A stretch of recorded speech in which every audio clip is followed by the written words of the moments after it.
Hi friends, this is Andy Vegan in high summer with heat records every day, and now even day after day newer heat records in Germany. Really hot, out to the hundreds, in the hundreds, 40 degrees, 41 degrees we will measure today. Very hot, and it's time for chilled fruit soup. I make a cherry soup today, and cherries are wonderful. Take some time to pick them, yeah? Here I see, here it takes some time, but it is so much fun. Because touching the fruit, yeah, having contact with them, that is also nice because actually we also, some people don't know that, we take in nutrients through the skin. It's possible. Cooking and touching the food is also a healthy thing if it's healthy ingredients. Yeah. So today I'm like a chilled soup, and it's very easy. You just blend the fruit of your liking. In summer we have all the berries. Berries, by the way, are the healthiest fruit, whereas greens on the vegetable side are the healthiest vegetables, studies show. So you can basically you can just blend any kind of fruit, especially these fruit that are high in water, yeah, like a cherry. Here I show you again that I have 2 bowls of these, yeah, a lot of cherries here. They are perfect in summer. They have when it's hot outside.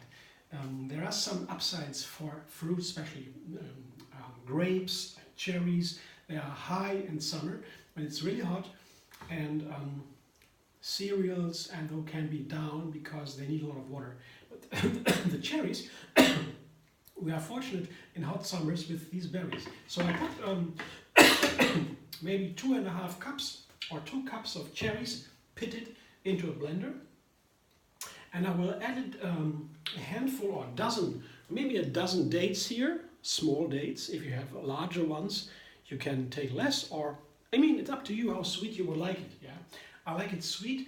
The fruit soup, if it's chilled especially, the flavor is level a little bit. So it's a good way to make it, also to highlight, yeah, to underline the flavor of the fruit. The dates are high in sugar. They are my favorite sweetener. They highlight certain flavors of fruit, especially if the fruit are not so tasty. Yeah, for example, we have tomatoes, yeah, that are not so tasty oftentimes. Everyone knows that. Then adding a little bit of sugar, or date in form of dates, of course, it's healthy, may highlight the flavor of that date, of that fruit. Yeah. So I take a date, yeah, and a lemon, half a lemon, yeah, to balance the sweetness, and the lemon, the sour flavors, also highlighting the fruit flavor.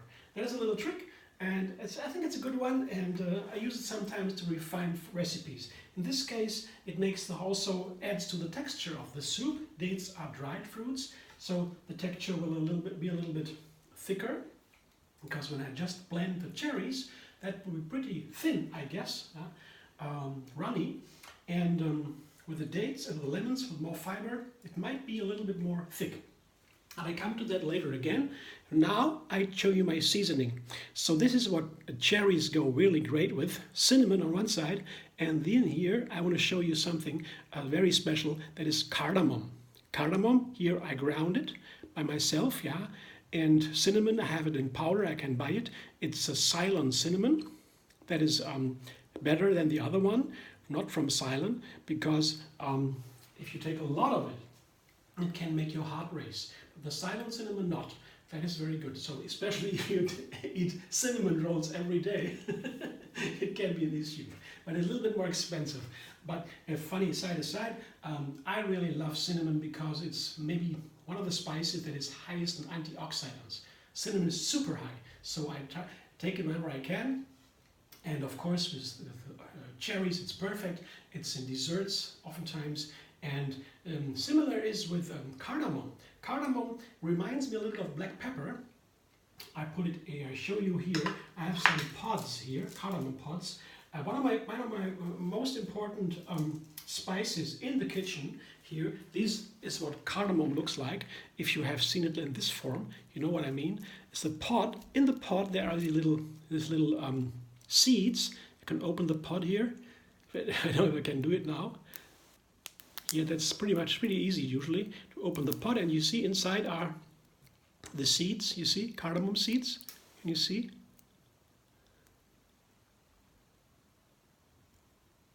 and then I ground the seeds, and then because they're pretty hard, I guess I have to ground them. I show you again. These are the ground seeds, and they are green.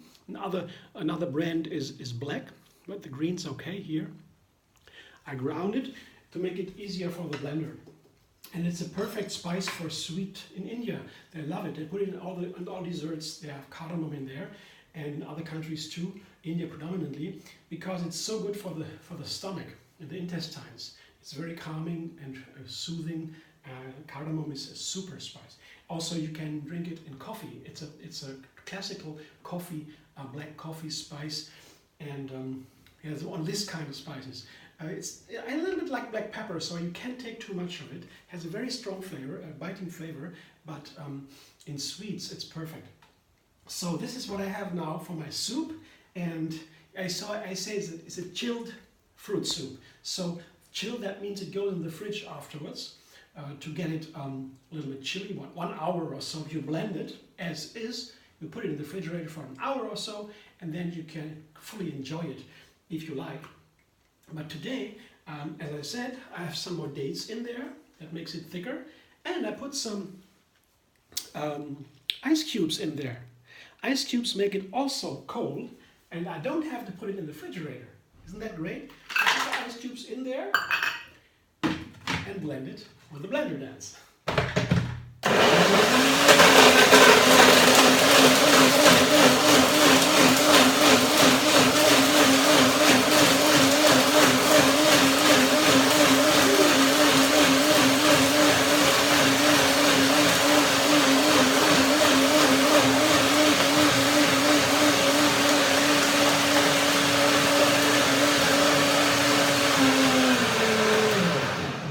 Sounds pretty even now. That means it might be blended.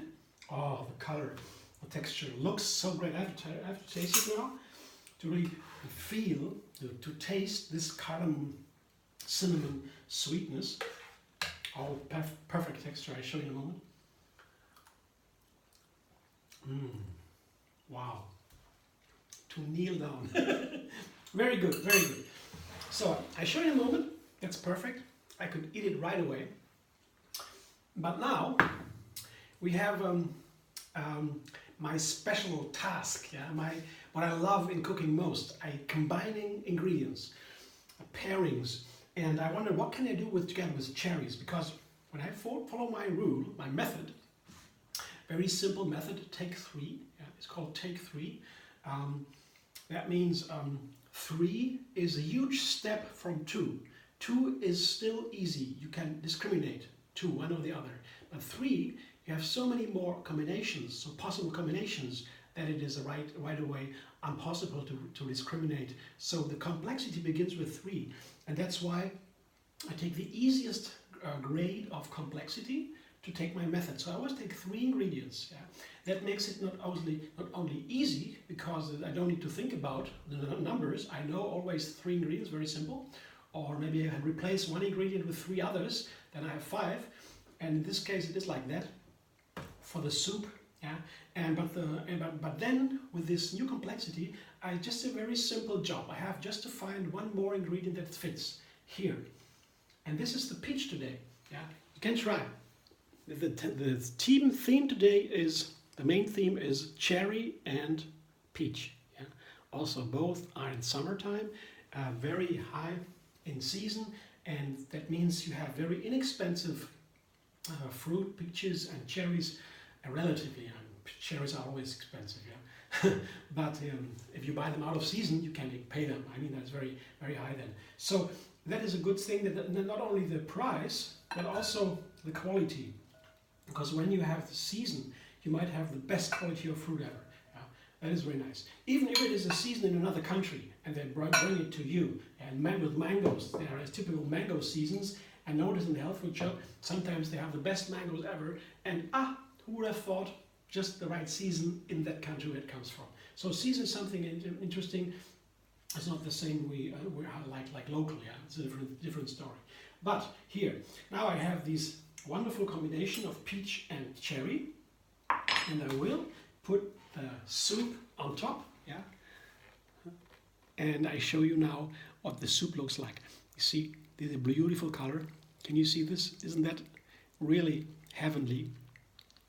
And it is really also not just for we just don't look only at the colors with our eyes for no reason. And there is a perfectly scientifically proven reason behind why this seems so beautiful to us, these colors, because they are called, the colors are the so-called phytonutrients. Phyto means plant, nutrient is nutrient, that's something that we nourish on our body. And the nutrients of the plants, the phytonutrients, they are made by the plants themselves inside, and they are used for their own chemistry or to prevent others from taking them. Both aspects. But for us, the phytonutrients are not considered essential like vitamins or minerals. But we know right now that the research is going on, it just began almost. Yeah, hundreds of thousands of phytonutrients have been detected already, and a single plant can have hundreds of them, hundreds of different phytonutrients. Colors and flavors and textures, all odors, everything is a phytonutrient. And they can be very helpful in the prevention and cure of especially chronic diseases. So very important for the sleep, for the skin, for the eyes, for the hair, and for the many things. Yeah? That's why we like the colors so much. The colors are the strongest expression of the phytonutrients, I would say, and I always love colors. And to me, in cooking, colors are a great inspiration. Sometimes I combine some ingredients just for the color. And now I know it's not that bad to do that. So if you like that soup, if you like that video, give me a thumbs up. Thanks for watching anyway. And maybe you want to subscribe and be vegan on YouTube. Have another recipe every single day. And find me on Facebook, Instagram, Pinterest, and Twitter.